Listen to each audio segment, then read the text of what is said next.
Hi guys, it's windier than I thought it was going to be, but we are outside. This is the start of the 16mm line.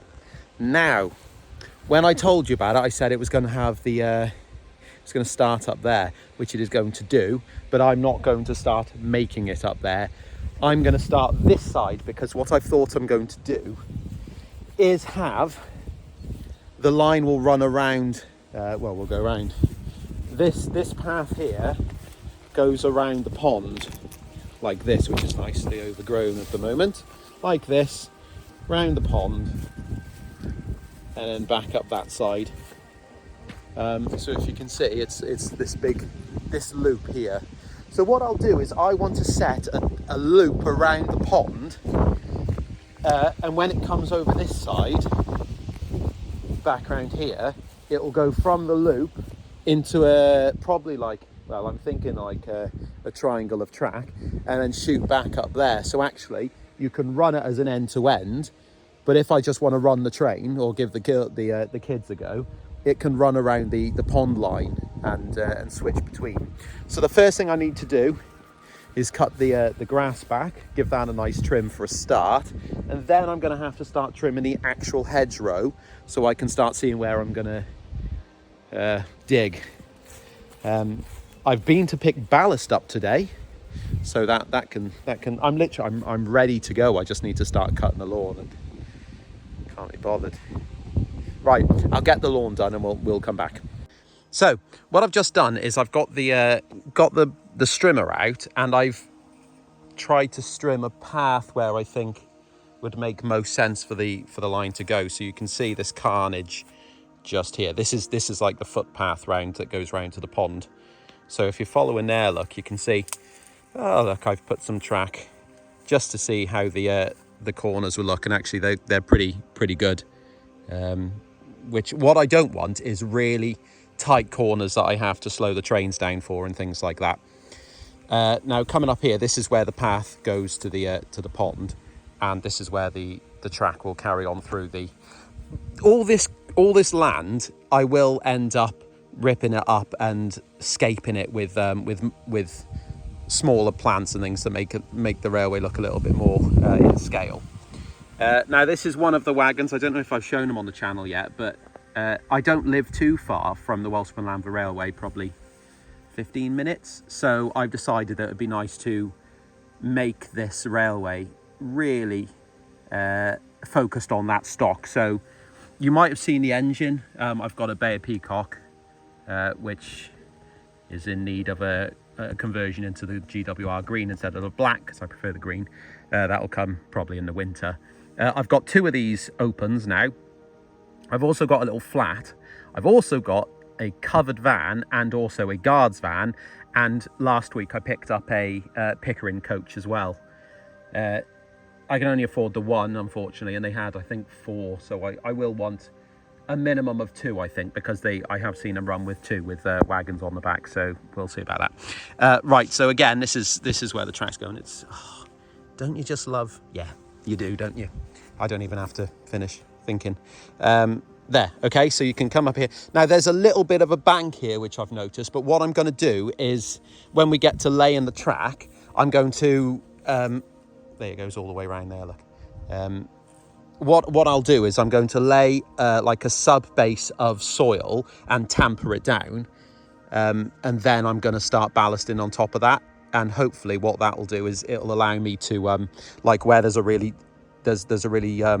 sharp gradient here, but there and over there is actually not too far off. So if I flatten it out, it'll almost be level anyway.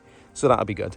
And then following it round. And then I think this is probably about the sharpest curve on the railway. And even then you can see it's really not very sharp at all. It's a lot less than like a point, I suppose you could see it like that. Have I shown you the ballast? Don't know if I have. Let's go and find the ballast. Oh, hang on. Let me get the wagon and run with me, won't you? Yeah, run with me. There we go. Right, we will get... what I'll do is I'll show you the... Oh, sorry, I got caught on teasels. I will show you the... Look at this whilst we're walking, because I can't be bothered to stop the film to move. These will also be weathered down as well because they're not very weathered at the moment, so I will sort that out as well. Right, here's the ballast. Now this is, I think it's just potting gravel, but it's white as opposed to a lot of the colour, white and grey, as opposed to a lot of the colours you get, which are like a beigey colour, which I didn't think would work very well. There we go. And compared to the size of the wagon, I think that looks pretty good.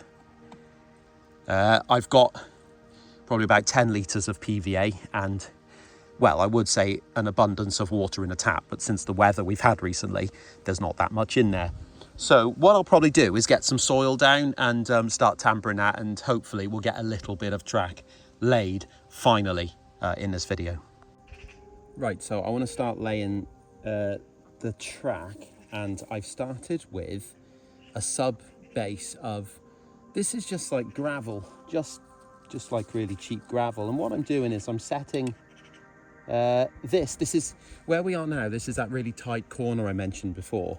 And I thought, well, if I start on this corner and make sure this is sort of level, I can work out from there. Otherwise, I'm going to hit difficulties if I start lower and then suddenly get here and it's a bit of a faff, because I'm going to do it in chunks as I go. So I've got the spirit level on. You can see now that this is pretty level, pretty dead level. Actually, it doesn't have to be that level, but I suppose it's going to come down as we go. So my idea with this is going to be, this is obviously going to be the sub base, and I've got fine ballast that you've seen that'll go on top, and then I'm going to get soil and bring the soil quite close to it. So don't worry about how wide the track bed is and things like that. So I want to actually give this a little bit of stability, and how I'm going to do that is the same as when I ballast in a bit. That's going to be using isopropyl alcohol. I don't need that on there at the moment. And I'm just going to pour some on so it seeps through into the gravel below. And basically what isopropyl alcohol does is break the water tension, or the surface tension rather.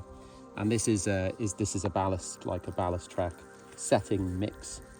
It's quite weak actually, this, but again, it's, there we go, there's the glue.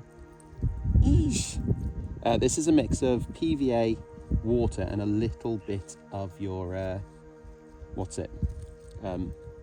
washing up liquid, and that'll again release the surface tension of the mix itself, and that will just seep in, something like that. And again, it's not too important when it goes towards the edges, just because I feel like once the soil is buffed up against it, it's only the track bed itself that I need to keep an eye on, really. As long as that's level, I'm going to let it set like that, and I'll work my way along maybe 3 or 4 lengths like this, because I will then ballast on top like I would on a model railway in my other builds inside, which means that I will do another set of another mix of this, like ballast glue, if you want to call it that, and isopropyl alcohol, and then I'll work along actually ballasting the track in itself then. But I think I'll work along and just get the track bed sub base in, and that's a big step forward then. Right, okay, so things have progressed today. I've got this track ready. Now this is all, if you can see on the joins have all been cut and joiners added. So actually the track itself is now, there's another one there, very nice joins between them, so it's all nice and smooth. I've got a bit of a train running here that carries, well, I'm carrying my phone at the moment, but it carries my phone and my tools as I work along. So that's quite nice. But I think I'm ready to actually start ballasting for real now, since this is set in the night and gone quite hard. So compared to that, I'll bring the ballast in that I bought from the local garden centre for, might I say, £2 for that bag, if I didn't mention it before, which is quite nice. You should see the size of it compared to this is a bit more like railway size. Hopefully that comes out if I grab a bit more. But my pink seaside spade, turns out, is not the ideal tool for this. But that does look better, doesn't it? Look at the size of it. I'm probably actually going to weather it as well, because I want to start bringing a little bit of realism to this railway. So the track will be weathered eventually. on some sort of mass scale, but I'm not sure how I'll do that yet. I did say I was going to show how I was doing the track work and the ballasting, but I think if I do it all this video, then what you're going to do when I get round there, or like round the side and all up the side. So I thought, let's call it a day there. I said you could see a train running, so there's one. There it goes. That's my promise filled, so that's good. All right, okay, cheers for watching. I'm going to carry on getting some ballast down and move on, and hopefully I'll get the live stream out later and film that for, maybe I'll film it for the members actually. Members, you might be able to see it. Again, that's not a guarantee because I might forget, but there we go. Look forward to that. Cheers.